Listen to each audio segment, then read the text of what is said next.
Well, hello everyone, and welcome to Talk Leadership with Cedric. You know, everybody needs a little TLC. I am Cedric LaFleur, and I am your host tonight. This is Talk Leadership with Cedric, where we focus on leadership and personal growth with business leaders, educators, and local thought leaders. Our goal is to introduce our audience to leaders who are making an impact with innovative ideas. Our guiding leadership principle is the law of buy-in, which says people buy into the leader, then they buy into the vision. Tonight, I have a guest with me, and I'm going to, every night we have a guest, I do a proper introduction, and tonight is no different. We will do a proper introduction of our guest as well. So I'm going to bring him up on the stage, and then I will do a proper introduction for him. So tonight we have Wilford Carter II. And Wilford, let me read his bio a little bit here. Wilford is a dedicated educator, business leader, and community leader with a lifelong commitment to serving the people of Lake Charles. As a school administrator, he has worked to create better opportunities for students, advocating for quality education and stronger support systems for families and teachers. His leadership in education has given him a deep understanding of the challenges facing youth and the need for policies that truly benefit the community. In addition to that, in addition to his work in education, Wilford is a successful entrepreneur. He's a serial entrepreneur with a strong presence in the business sector. He is the owner of Carter Bail Bonds, where he has helped countless families navigate the legal system with fairness and dignity. He also manages Carter Home Repair, a real estate investment property rehabilitating business focused on revitalizing homes and neighborhoods in Lake Charles. Wilford is a charging Indian like myself. He graduated in 1991. And let's welcome Mr. Wilford Carter II to Talk Leadership with Cedric. So welcome, Wilford. Thank you, man. I really appreciate it. I'm honored to be on your platform. Anytime I get an opportunity to speak my truth and speak my passion of what I want to do, I feel that I have to do it.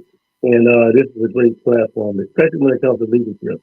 I've been a part of a few of your classes, and I've learned a lot from you. So I'm honored to be on this show.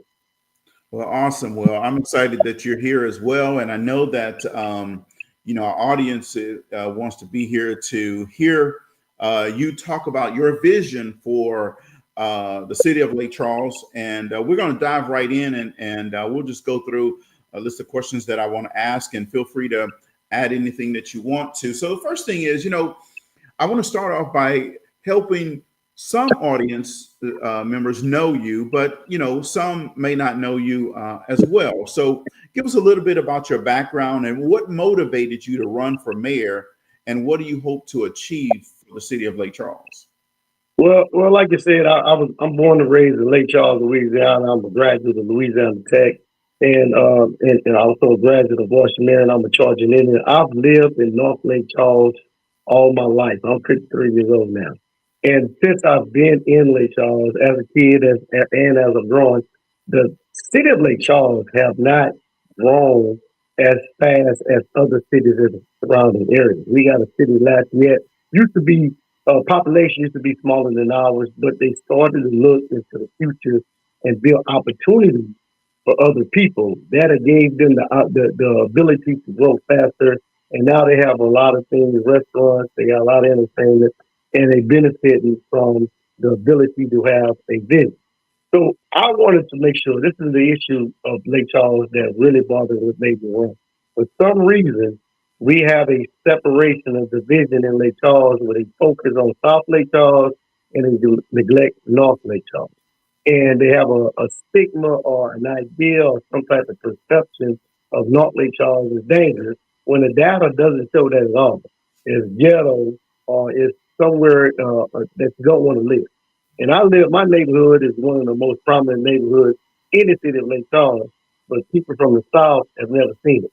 So, and you also have a lack of diversity. Even though the city of Lake Charles is 51% African Americans, And when it comes to leadership, when it comes to building certain things and economic development in Lake Charles, there's not opportunity for diversity and it's not building for diversity. So I think that the entire city needs to be looked at as a whole. I think other people that are born and raised in Long Beach Charles also need to sit at the table. We have a police department that is, even though we 51% of the population African Americans, we only have 15% African Americans in the police force. It becomes very difficult to police a neighborhood or community that you don't live in or you have never been to. And so I think the first thing we need to do is understand that we have a tremendous resources in Lake Charles because of the waterways, because of the transportation of trains and the casino opportunities, as well as petrochemicals. We have a lot of resources in this area that we really not taking advantage of. We also have a bridge and I-10 goes right through North Lake Charles when you have 80 to 90,000 cars run through Lake Charles per day. And we're not taking advantage of the opportunity to get capital for those cars, get them off the road and build some type of capital so we can have more than proper services. That people always want the basic services, but we got to go beyond basic services.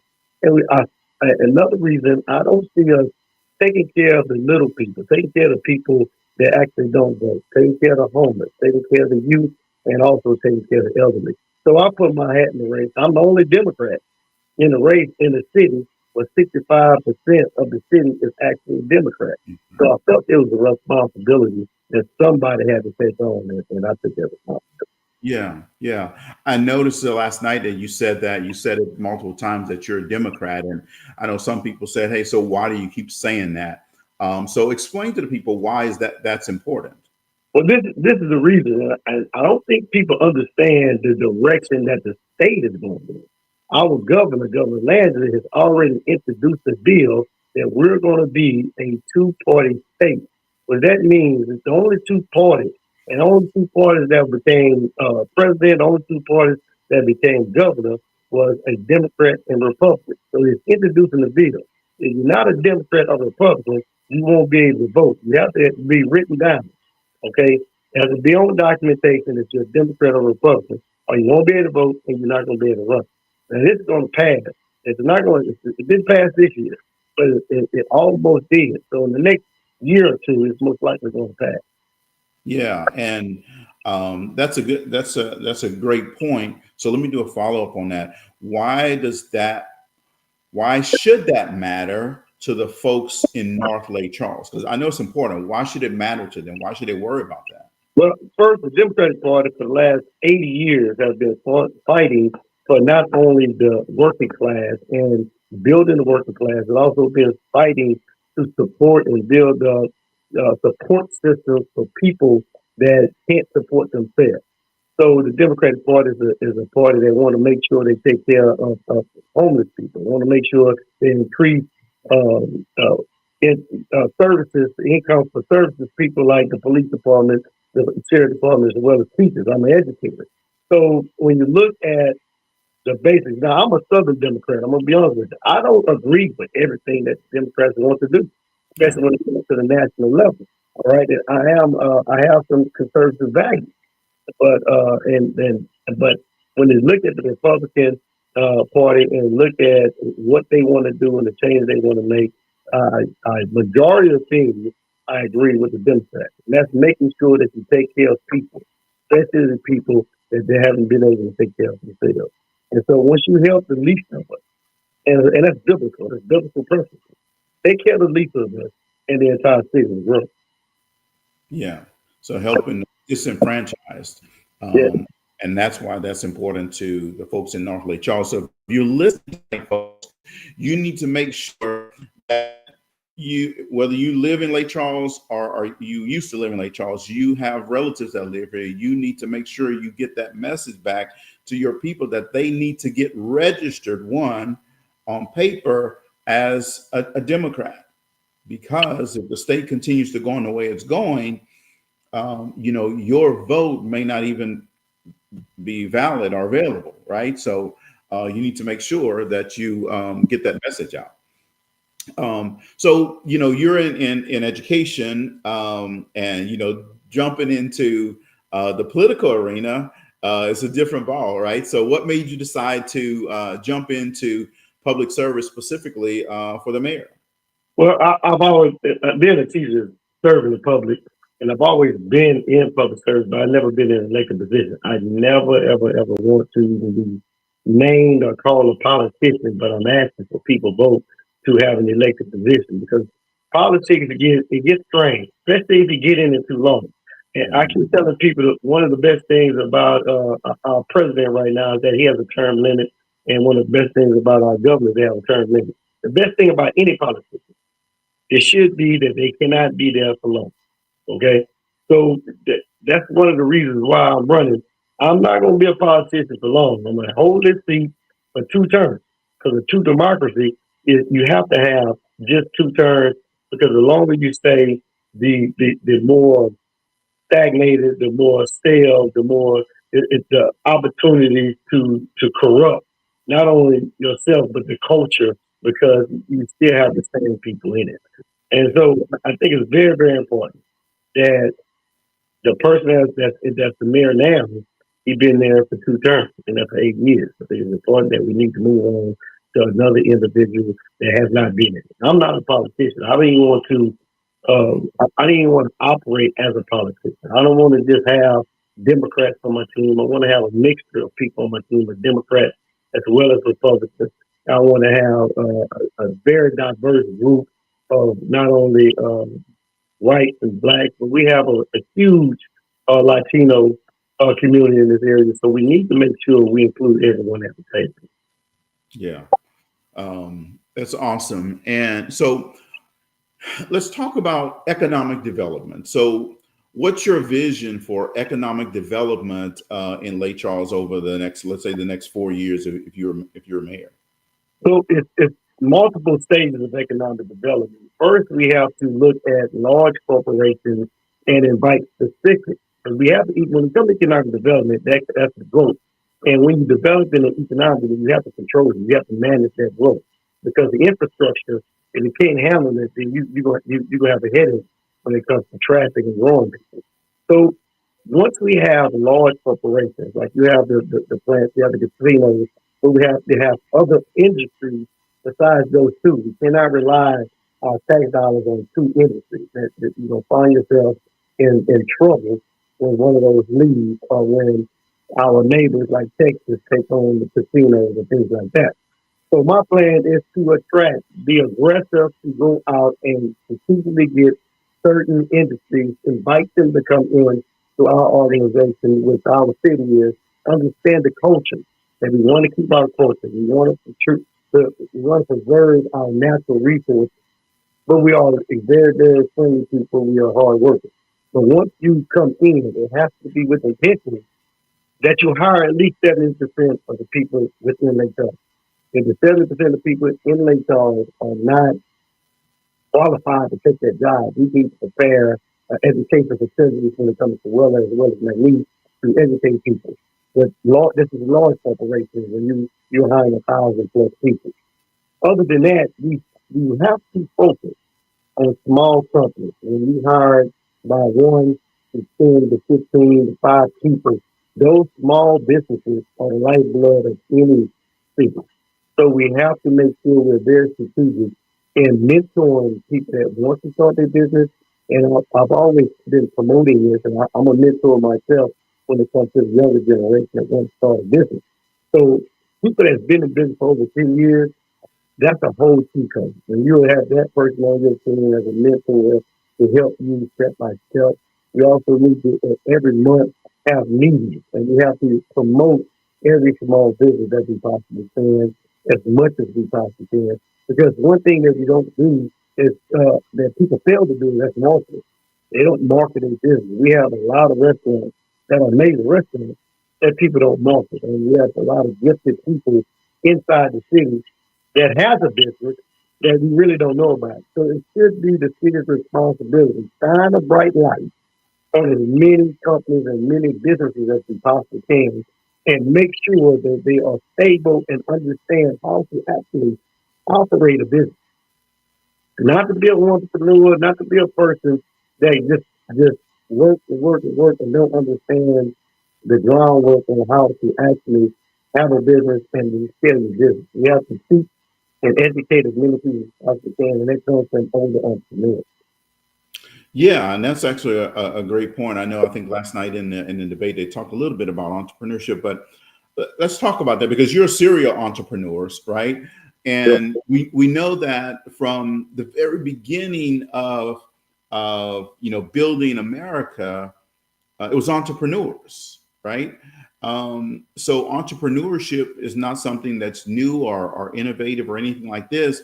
So how do we get more people to take that responsibility on of being an entrepreneur? Because we know that one, you get to then control yeah, uh, your life and your trajectory.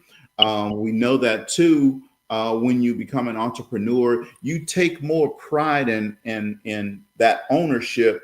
So now you're going to be willing to give back to other parts of the city or give back to your community versus if you're just punching the clock 9 to 5. So how do we do that? How do we get people invested in more being an entrepreneur? first thing you need to do is let people realize that the number one employer in the entire state, the entire country, is entrepreneurship, and it's an employer that employs less than 10 people. That's the number one employer. So you got to let people understand, and this is the most important thing to do is expose people to other entrepreneurs. That if I'm around a baker and I stay around the baker, I'm eventually going to learn how to bake a cake or at least really have a business. So what we need to do is expose these young people, especially in high school. I've been pushing this for a long time to explore entrepreneurship and to introduce it to kids in the 9th, 10th, 11th, and 12th grade. And see that they at least have that we push and promote, and I'm not against college, I went to college, I graduated from college, but I want kids to see other options out there besides going to a 4 year or going to a 2 year and getting a degree. So the main thing, I'm an educator. I think we don't expose them to entrepreneurship. So in every high school, I want to have you're not only a festival, but also have an entrepreneurship place. Yeah, I have many entrepreneurs. We've done that once a minute. We had local entrepreneurs came in and the kids walked around and had a conversation. And so the biggest thing is exposure and exposure at a young age and show them that it is possible. And it's not as much of a risk as you think it is. And you see people already doing it. The more you educate yourself and the more the skill that you have in developing your business, the least of a risk it is. So introducing to kids, because a lot of kids these days, they're not sure what they want. And that could be an amazing option for them. When they have a skill or they produce a skill. I promote every teacher, and I've been doing this for the last 15, 20 years. I can help the teachers because I know that people get their entrepreneurs to get a side business. Because what I noticed is that the pay in Louisiana is so low, people getting a second job. So I said, as long as you get a second job, you already have a people, or you already have something that you enjoy doing with money. I just talked to a teacher today, and she has a natural washing company. And let me try it. This is just what started out. And so I went back to it then and I said, hey, you have to find a way to market. I had another teacher, she loved home design. And showed some pictures of some family members that she actually designed at home and she also designed birthday parties and monograph pages. And it was amazing. And but she had a second job. I said, what's the second job? Continue to educate and use this opportunity to do something you enjoy doing, build extra income, so you can be financially independent. So I'm always promote that, but the main thing is all we do with it is introduce it and introduce it together. Okay, all right. It sounds like your whatever you're speaking through, it changed because you were very clear, and then Yeah, so then it kind of got muffled a little bit. So I know that you mentor a lot of students. I'm obviously I'm at Lagrange throughout the school year, and talking to some of the students, they said, "Hey, you mentor them. What makes you want to mentor the young people and breathe life into them?" Because when I was a kid, and a lot of people don't know this, so I'm gonna just say when I was in the fourth grade, I was diagnosed with dyslexia. And from the fourth grade, I had difficulty reading. And going all the way up to high school, I wasn't confident. I was an athlete, so I was confident as an athlete. I was confident in talking to people. I was never confident in reading in the public. It wasn't until I got to college, and I was never a fairly student, but I always had triggers or I had some type of way to get out of reading when I was in high school. And I don't even think the teacher thought I was being silly or being bad, but it wasn't that. It was that I didn't want to take my turn in reading, so I was frowned around and set up and things like that. So I was that kid. Yeah, it wasn't until when I got to college and I had a tutor as a freshman in college, and I'm taking all the media classes that I'm an athlete, so they determined to make sure that I passed. And this guy, and it was a young white guy, man. He was a senior in college, and I was like, man, I really don't like reading. And he said, no, it's not that you don't like reading. It's two things. You don't like what you read, and you just don't read. And the more you read, the better you're going to read. I was like, wow, that was an eye opener. It was just a guy that was paid the tutoring. And so I began to start reading things. Now, today, I read a book a month, one book a month. And I've been doing that for the last 5, 6 years. But so I know, looking at kids, I was that bad kid. So, and I know that in my community, some kids may be in a household that they only see past the household. Majority of kids never leave Lake Charles.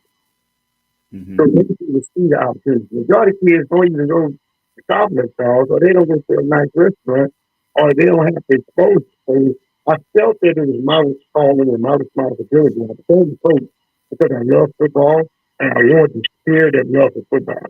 But I saw a bigger picture and I became an administrator who actually exposed kids and as well as teachers to okay, this kid is not bad. He just not understanding why he is behaving the way he behaves.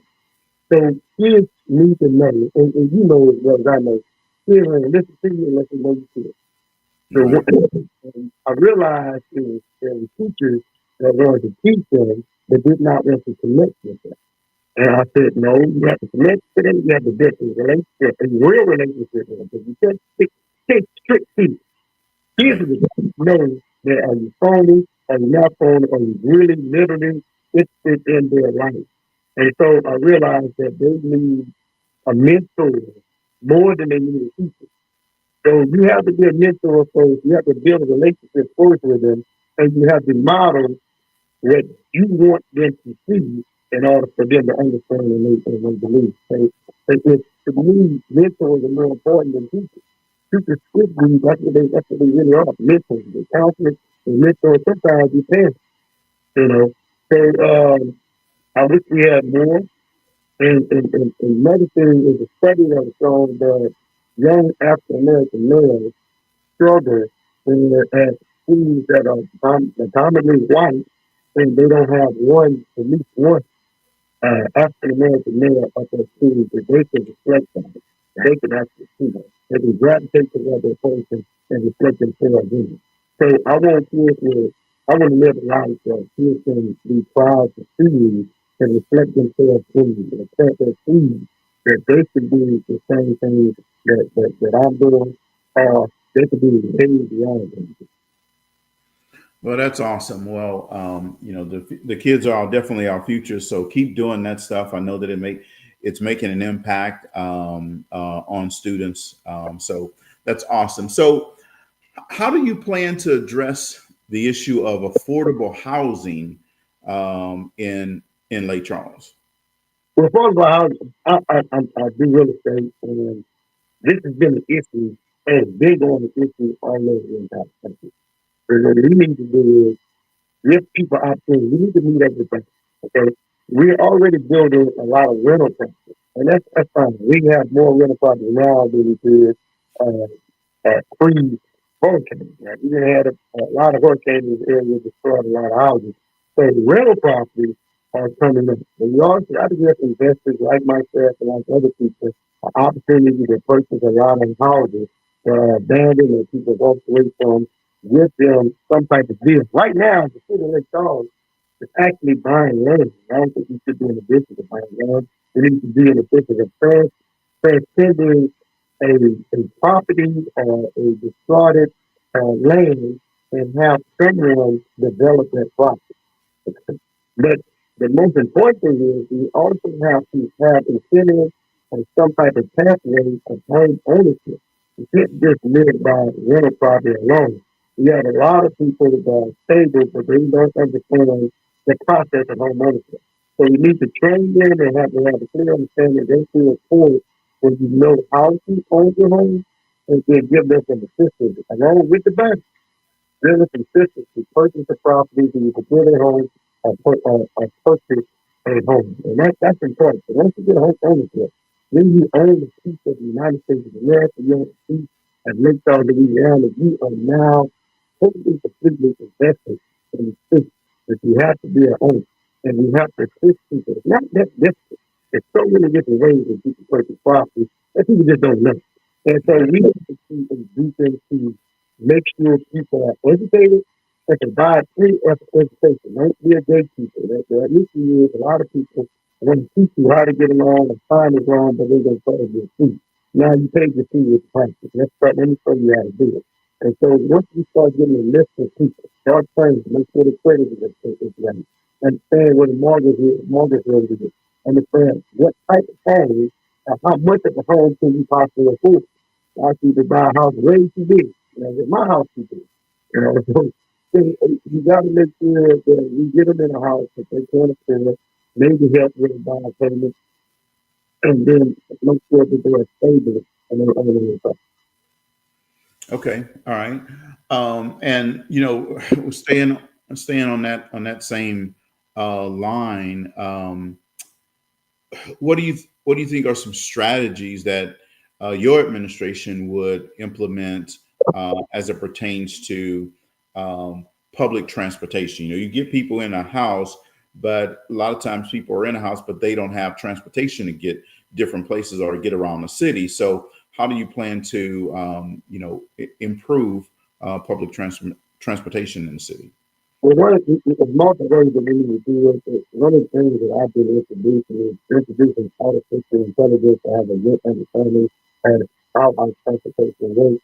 I also have surveys of how many people actually use transportation. That part of the city it leads it more than other parts of the city. So we can direct the transit in that direction. We need to build, we need to improve the best transportation system, and you also need to promote other people to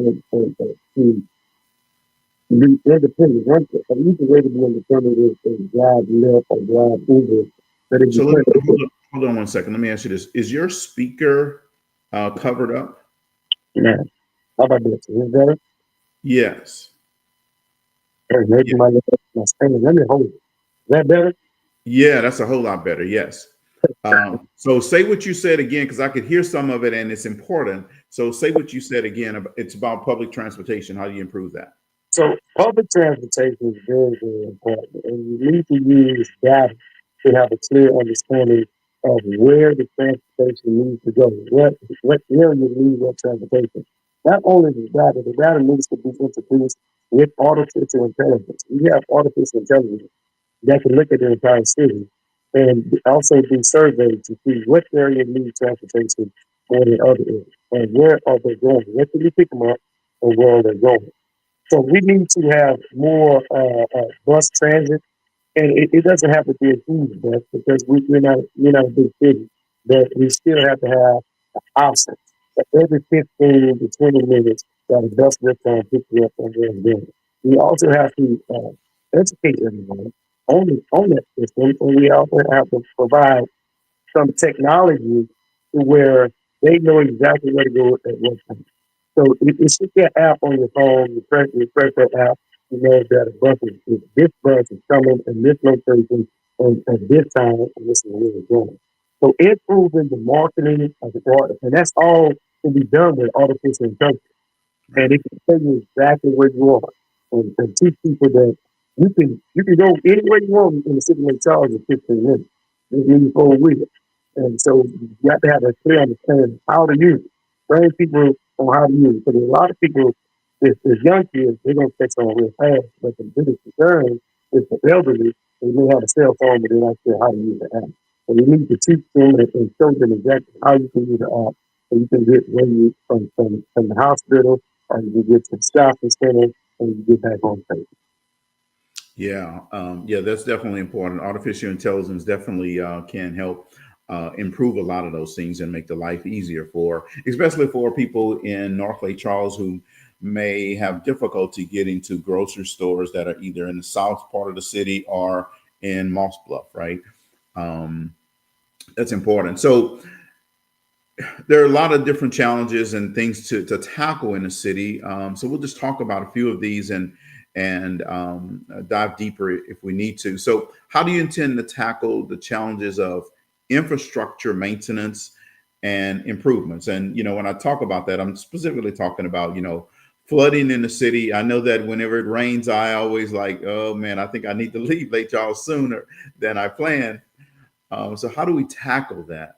So the drainage is what's strange about it is the drainage is very, very simple to fix, but it has to be predictable. We know that we're going to have bad rain. We know we're going to have a hurricane. And we also, it's amazing to me that people forget that you have to consistently manage our drainage system.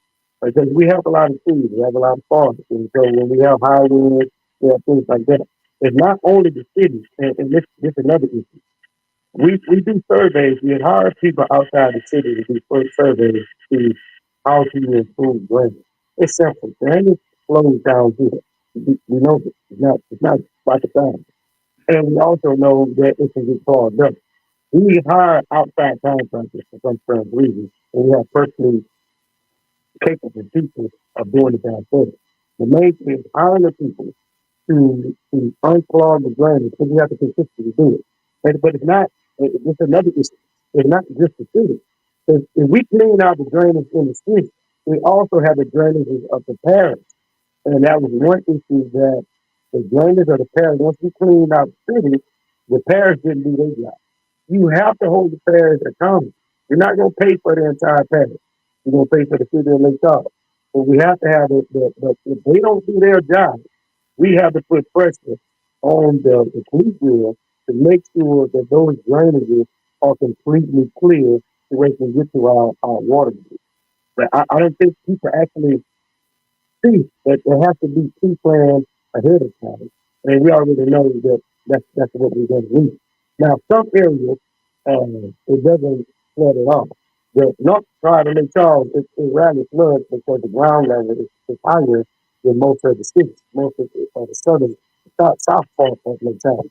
And there have been focusing on the south part of Lake Charles, but you still got to make sure that you consistently evaluate within the city how are our water flowing? Every time it rains, we should have an inspector out there checking to make sure, even before it rains, to make sure that the flooding is fine.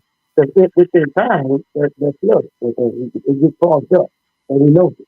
And so we can't neglect it. That's the thing that we found that we neglected it, and once we found that it was a problem, we did not have the resources, the system to do it. We had the ability to. So right now, we already have a resource to we've already put money aside.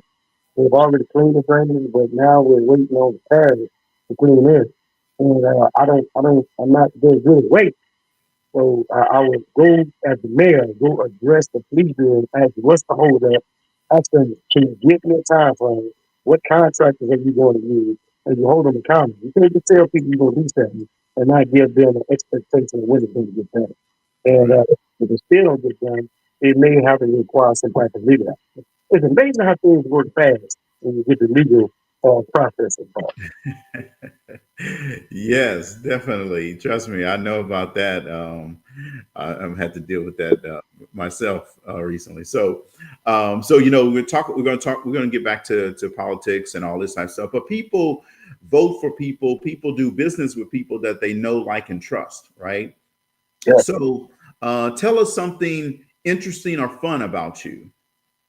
One thing is fun. I love sports. I love football. I follow high school football from high school, but I'm silly. I like to joke around. I look at the habit. One thing about me, you will never find a day that I'm gonna have a bad day. And everyone that meets me or talks to me, they're like, man, this dude always in a good mood. I don't see how a person can possibly have a bad day. That's not possible. If God blesses me with the gift of life, that day, how my day gonna be better? It makes no sense to me. So it's all about a mindset. And I'm always pushing people to push you always thinking about having a great mindset. You can alter your life if you live in a tent or you live in a mansion simply by your mindset and how you look at the world. It's not about what the world gives you, it's about your reflection and how you look at the world. So that's one thing about me. I'm always going to try to find a joke about a situation, but I cannot help myself. But if I see something that people want to say, I'm the guy that can say things that people want to say, but they don't say it. That is for me. The, I'm one of the guys who's going to go my mom. Awesome, awesome, awesome. I like that. So, if you know it's just you at home and it's you in the four walls, what's that dessert you're gonna pull out? Well, I love my mama German chocolate cake, so I try to stay away from German chocolate cake. So make it. And then now she's starting to get to a point where my dad's birthday is on the 8th and my birthday on the 12th. So she make one cake, and me and my dad been advocating we have to have our own separate cake. But now we don't need that separate cake. We need to split it in the middle. So what about that and dairy free. I don't know why I got into dairy free because I don't think I'm that sometimes.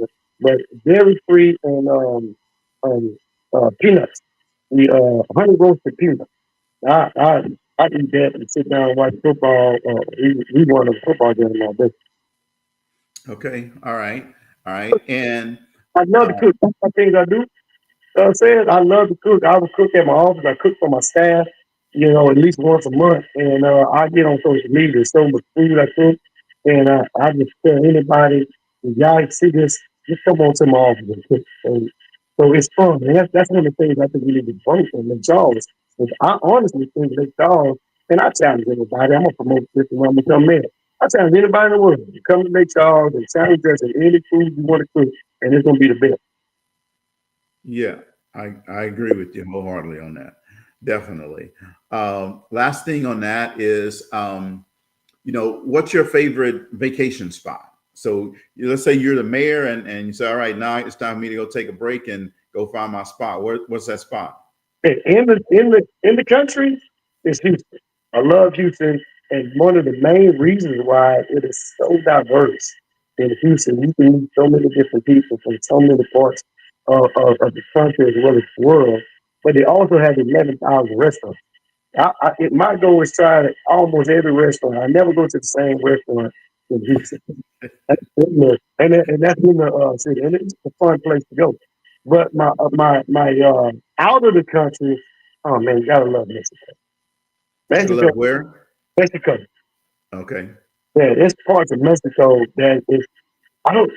People think Mexico is dangerous. There's a lot of places from Colombia, Mexico, Jamaica. These are some amazing places that I challenge people to go to. And it's the view and it's the natural resources that you see in those areas that you don't see.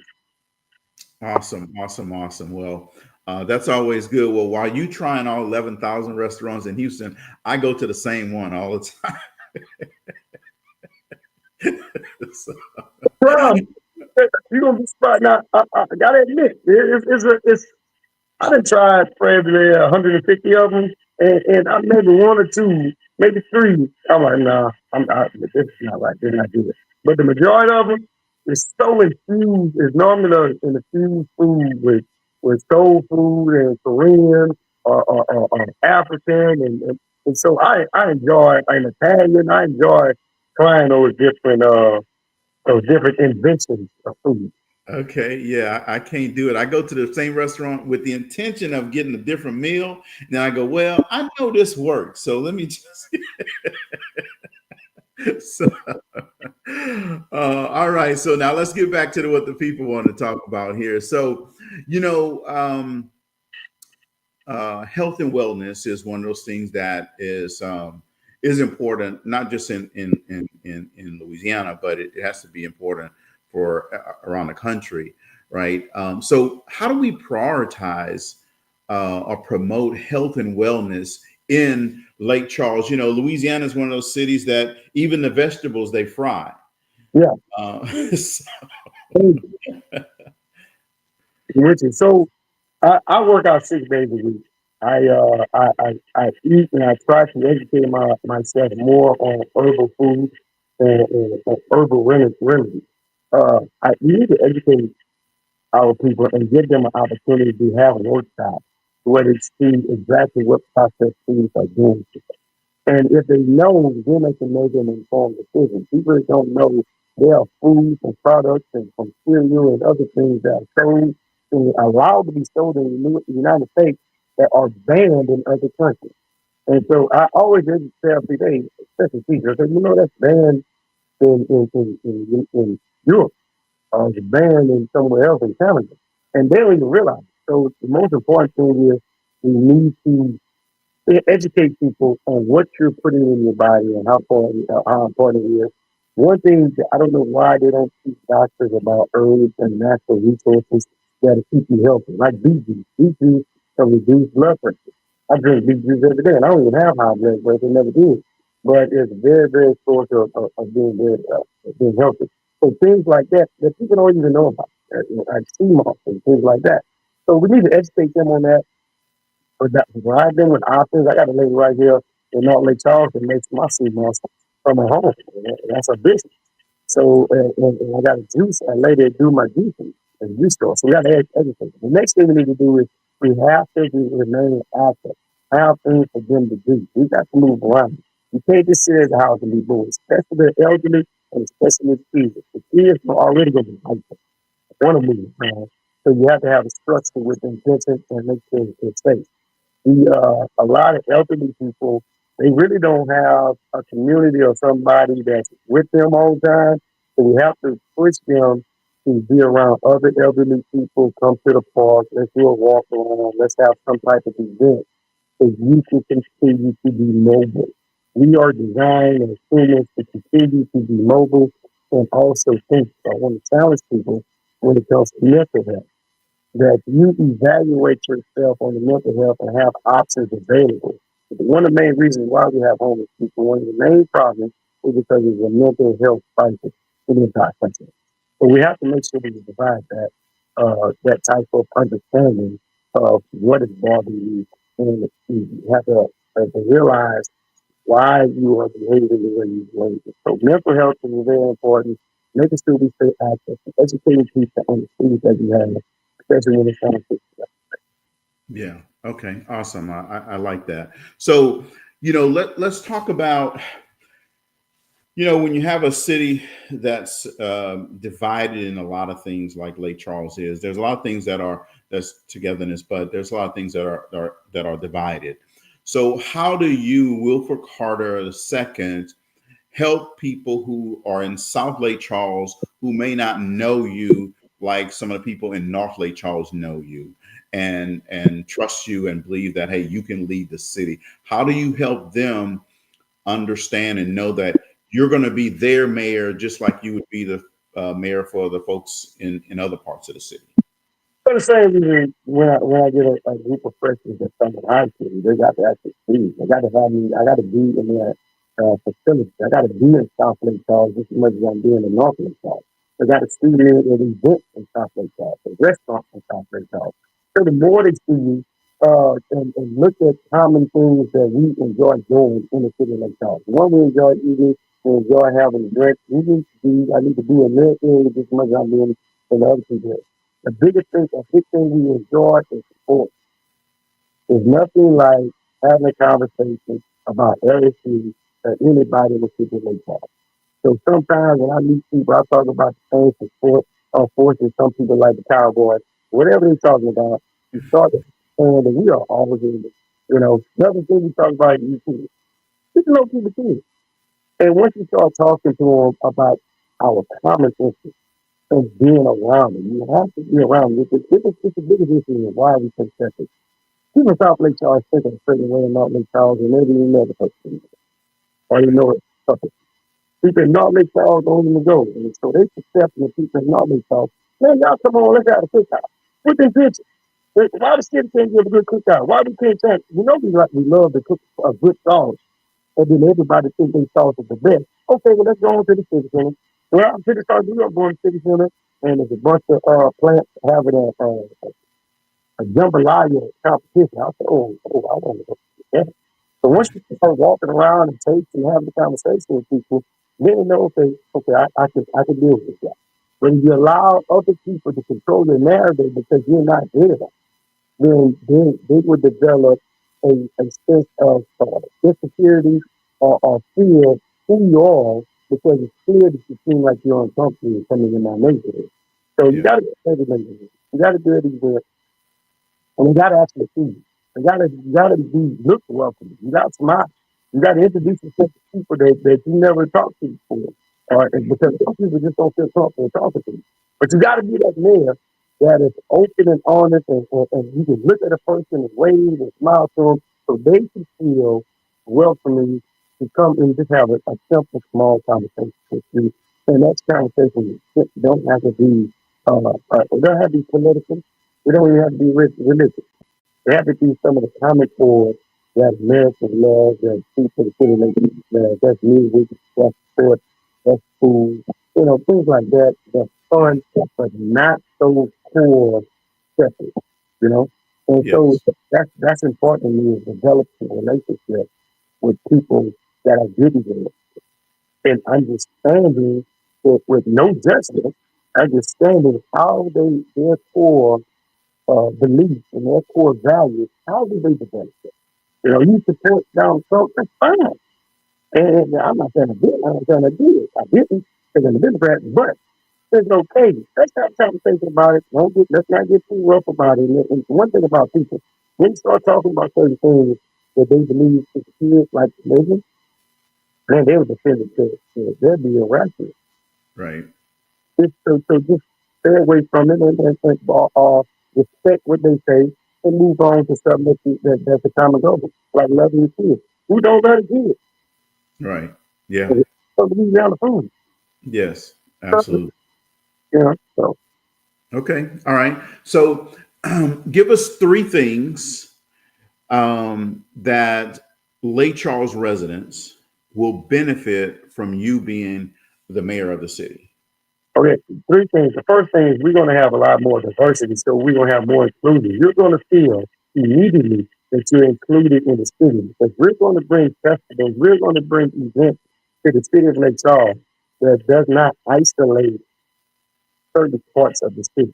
So you're gonna feel that. The other benefit is we're gonna do an internal audit to see where is money going, where the money should go, so we can immediately start preparing areas of the Lake Charles so you can actually see the repairs. It's not just repairs during a campaign year. For some reason, if you want something done by a politician, you got to make sure you're actually doing a campaign year. That's what I heard. So they're going to actually see things can take place.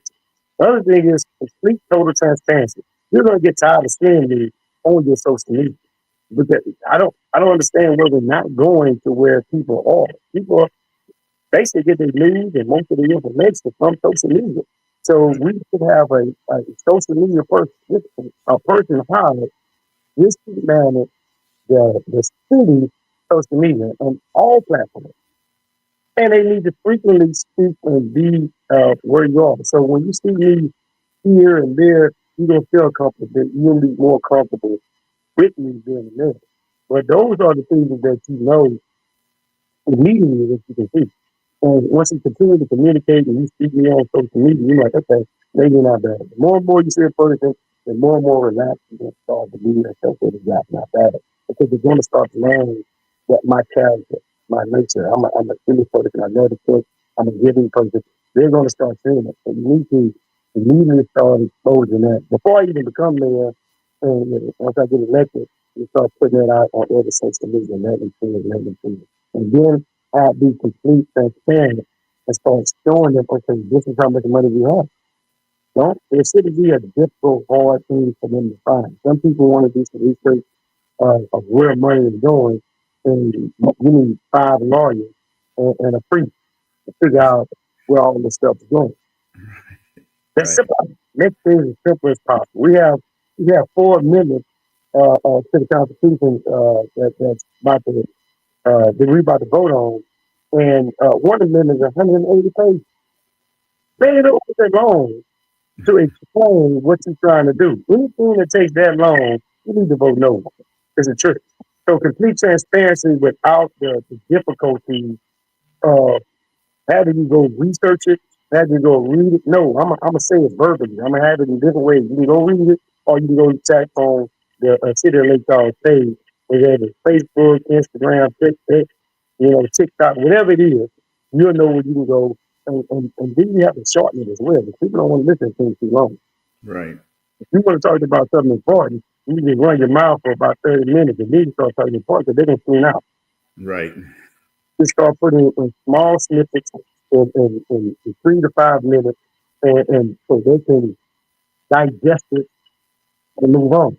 But they also know the information. So those things are simplifications. That's easy to do. Okay. All right. So we have about 9 minutes left, and I want to get to one thing that I know that's near and dear to you, and this is around education. So, what role do you believe in the Carter administration that does education play in the future of Lake Charles, and how will your administration better support local schools? Well, we need to shift our mindset in education. We looked at the national eye. They're trying to dismantle any federal involvement in education. They want to do that as absolutely fine. But you also have that same thing when it comes to state. So what I want to do is make sure that it's not just the education. We have to establish relationships. We got to build these kids up outside of the basic knowledge of the curriculum of what they're learning. So I want to impose putting more mentors into the school. I want to make sure the police department visit the school and so they can stand, as well as the National Guard, as well as the Army and the Navy. We need to put these people in them. There's a lot of groups and organizations. I just spoke to NABW today. You have a lot of fraternities. You got a lot of people that are willing to come to the school. But you have to be committed for at least 4 years. They come to school one day and just leave. But I want them to see certain people in their community so they can reflect themselves in it. That would inspire them and give them some type of instructions, knowing and direction of where they're going. There's a lot of kids that they are struggling mentally of what they're doing. You can't learn if you're hungry. You want to make sure that we have a meal. We're going to try to one and we have free lunch in the brunch. We probably don't have that. So the city's going to have to provide some type of finances to make sure the kids eat. We have some programs in the summer and some after school programs, and we're going to make sure that kids are eating. We're going to make sure kids have mentors. Everything outside of teaching the curriculum that kids need support in, that's where we need to increase. We have to invest in the students and let them know that it's not just a city of old people or a city of people that want to do one thing. We have a very diverse group of teenagers as well as middle school and elementary that we want to expose them to certain things like entrepreneurship. We want to expose them to reading and exploring other options. So my goal is to make sure that unforeseen things that kids don't happen. Not just the curriculum, but making sure their mental health is good, making sure they're ignorant, making sure they have mental intelligence so they can have conflict resolution, they can resolve an argument or issue with another kid peacefully. And so I don't think we're doing that and we haven't been doing that in the entire country. So that's one thing we're going to make sure we're doing. And most importantly, we're going to make sure they are loved. They are loved by the city and the city care about. We're going to do things for them. The city is going to make sure that you enjoy Your teenage, your middle school, and your elementary years, and your upper school. And so that's our job to make sure. We have to market, sell that, and not only market and sell it, but make sure that we do it and do it for us. Yes, absolutely. And I'm going to co-sign what you're saying. I know that I'm in Lake Charles schools more than some people that live in Lake Charles, and I live 4 hours away. And so it's definitely important. I know that the students in Calcasieu Parish need it, and when you, like you said, when you connect with them, man, it makes a difference, and they show it all the time. So yeah, we're in agreement in that perspective. So in our last few minutes, Wilford, I'm going to kind of turn it over to you to sum up what you want the citizens, everybody, North Lake Charles, South Lake Charles, East, West, whatever, them to know why they need to go vote for ballot number 4 on March 29th. Well, it's very special. It's something that my leadership skills are already been spoken for. I've already built multiple companies. I'm still an entrepreneur. I've already dedicated myself to high schools and committed myself to improving individuals outside of my family and want the best for the people. This is what you need to ask yourself. And this is every citizen in the side. Do you think we can do better? Do you think we can improve? Do you think we can advance? Do you think the entire city is being taken care of? Do you think we should, in a democracy, allow someone to continue to be elected in the same position? If you think those things, do you think we should? Do you think that we can advance more? We can do more in downtown. We can do more on I-10 corridors. We can do more for the kids in our area. We can improve our safety. Do you think we can improve all these things? We can provide for our elders and educate people in a way they never seen. Provide service that beyond average, but our service. And you think the city of Lake Charles can be one of the most premier cities in the entire country, and we're not there, it's simple. You have a person that you can vote for, and that person. And vote for me. The best thing about it is, if you don't like what I'm doing in 4 years, you got that option again. Okay? So I'm not a politician. I'm gonna tell you, you vote for me, and I guarantee you, I'm gonna be a mayor for the entire city, and not for just North Lake Charles, not for just South Lake Charles. It's fun to lend people together and watch people really explore and learn their city, the true city, all of the city. I really, really desire it. And this place really has the potential and the resource to be one of the most premier cities, not major huge big city, but a premier city that people really want to raise a family. That's what we want. We look at the somewhere we not only that can live and own our own home, but raise a family and have our family members not leave a better opportunity. The isolate space, see our game, we can see our family again. So that's an opportunity I am. I'm a more aggressive, more visionary that believes in true fabric of themselves. We haven't even busted the things. And so I want to challenge our people. If you want to, please, my name is Wilford Carter. I'm number 4 on the ballot. We start voting actually this Saturday, March 15th, throughout the entire week, all the way to March 22nd. Okay? I know some of y'all gonna be having a good time with St. Patrick's Day. Me too. Why you doing it? Let's go throwing out folks. We don't hurt if we go out and vote. That's all it takes. And the some friends need to keep on through the vote count that's in. That people want, church people want you to believe it. That it only takes less than 10 minutes to vote. Less than 10 minutes. Right? That's 100 years that people have tried to stop other people from voting. And that's what they're doing in democracy. They're all for the man to vote, but the actual election is March 29th. March 29th. That's change. That's true. That's find a new way, a new vision for this time, and see how young they are. Thank you, man. I really appreciate you. And I thank you for always coming to LaGrange. I need my kids to see you at LaGrange and need to see multiple people so they can have other options, so they can see that they can do this. Absolutely. Well, I definitely enjoyed and looking forward to getting back in. to schools in Lake Charles as well. God bless you in the upcoming election. So, folks, early voting starts on the 15th through the 27th, like he said, and then on the 29th is election day. So make sure you go out and vote. Thank you guys for tuning in tonight to Talk Leadership with Cedric. Thank you, Wilford, for agreeing to come on. I hope that you gained some valuable insights from Mr. Wilford Carter the second. And this interview will replay on Wednesday at 5:30 p.m. So make sure you let people know that didn't get to see this, didn't get to tune in. Let them know so that they'll be able to see this and gain some more insight from him. Please let your friends know that if they're wondering, if I'm invited other candidates. Yes, I've invited other candidates as well. Every candidate has been issued an invite. Wilford was the first one to respond to my invite request and say yes. So he's in.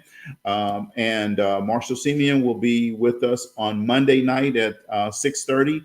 I'm waiting on the other candidates to set up dates. I've spoken to two of the other candidates. I'm waiting on the fifth one to respond. But we'll be here Monday night at 6:30 Central Time on the 17th with Marshall Simeon. Thank you guys again very much for tuning in tonight. Never accept good when great is available. So have a great evening.